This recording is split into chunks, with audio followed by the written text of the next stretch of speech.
Aga ma ei tea, äkki ma olengi autist. See seletaks, miks mulle koolis meil... Koolis? See seletaks mulle, miks mulle voodis. Freudian slip. Miks mulle ainult koerapoos meeldib. Ja muideks see on teene temale ka, sest et tema ei pea nägema minu orgasmi nägu. Härra, kas sa tead oma orgasmi nägu?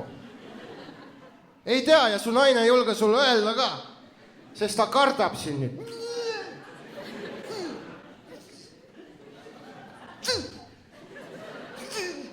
Ei, kui mees tuleb, ta IQ kukub mingi 60 palli.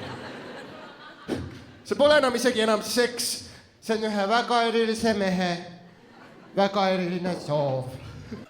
Ei, kui ma teada sain, mul tekkis kompleks. Ma üritasin edaspidi oma nägu enam üldse mitte liigutada. Mis on hulle? Ennem olin vähemalt lõbu Shrek. Nüüd ma olen Jeffrey Dahmer.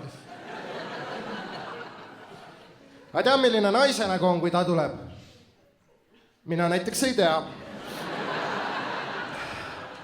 Ei, siis naise tulema panemine on nii palju asju, mida sa pead samal ajal jälgima. See on nagu sa teeksid sõidueksamil tagurpidi külgboksi Kallakul detsembris.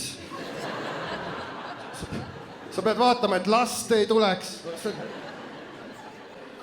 Aga lõpuks, kui õnnestub, saad tulevikus veel sinna parkida.